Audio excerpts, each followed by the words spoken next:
Hi, Revy back to talk about one of my favorite game series, and that is Star Ocean. This one, I've not actually played this one. It was only originally on Nintendo in Japan, didn't come over to America until PSP, and I never had a PSP growing up.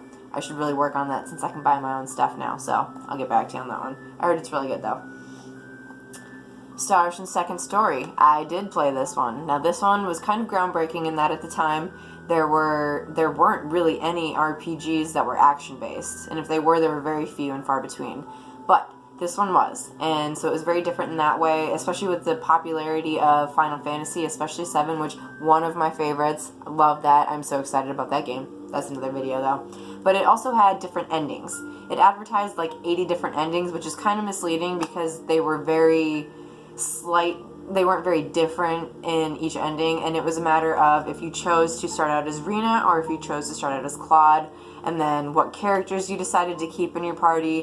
When you would go into town, you could do these things called private actions where you could only talk to certain people a certain amount of time. So you had to pick and choose who you liked, more or less, and then you would talk to them. That determined different endings. And that's the theme throughout all of the Star Oceans, is these private actions, because it was a carrying on theme for all of them, for like different endings and blah blah blah. Really cool. It always has really fun item creation. All of them do. So I really enjoyed that one. Next, Till the End of Time. Now this one, in the Star Ocean timeline, this is the end of the timeline. I will get to that in a second. It is a fun game. I enjoyed playing it. The world was pretty big, so you had a lot to do, and that was fun.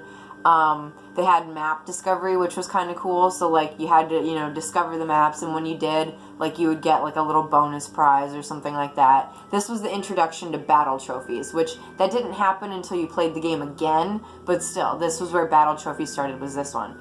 That being said, story was great up until the ending. I hated the ending. I thought the ending was lazy and dumb. I thought it was building up to be so much more than that. Basically, spoiler alert, and this is why it's the end of the timeline, is you find out that the enemies in this game, and all other previous Star Ocean timeline, like all other previous battles, basically, your universe is a simulation created by these higher beings. These higher beings have been controlling everything going on in the Star Ocean universe, including these enemies that have been trying to kill you throughout all of these past stories. You get to the enemy, you fight them, and basically you say, we want to exist, so we exist. And so you can't defeat us.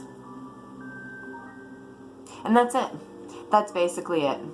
That's how they ended the game.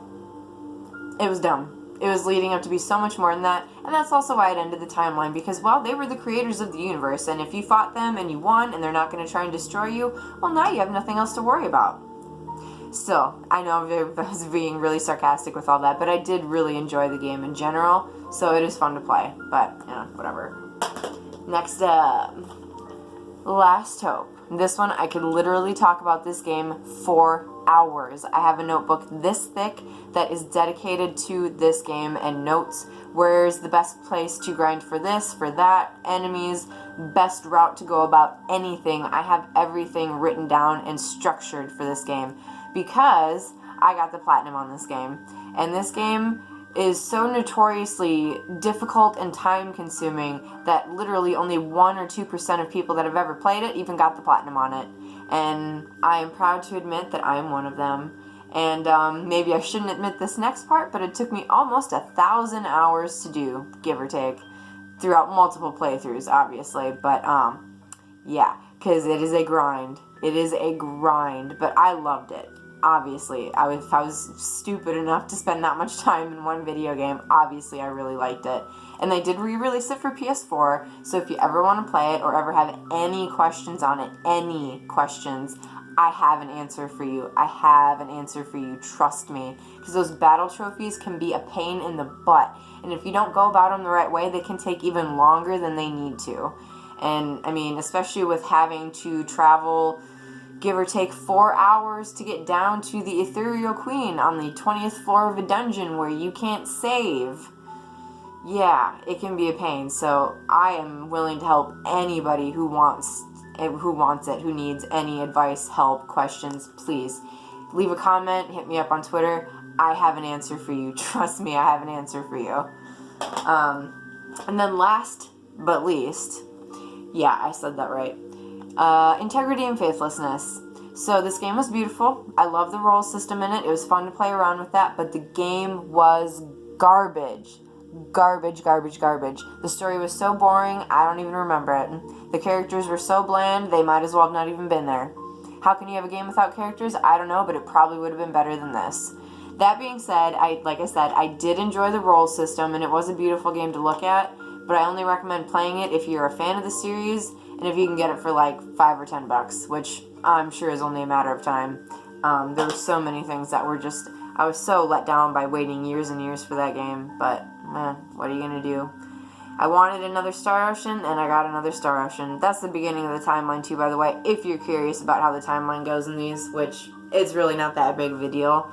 It's, yeah, whatever. But anyways, I could seriously talk about these forever. But go ahead and follow me on Twitter, RevyKatx, and hit the subscribe button, hit that like button, drop a comment if you got any questions or comments like the name suggests, or don't, because I can't tell you what to do except stick 'em up.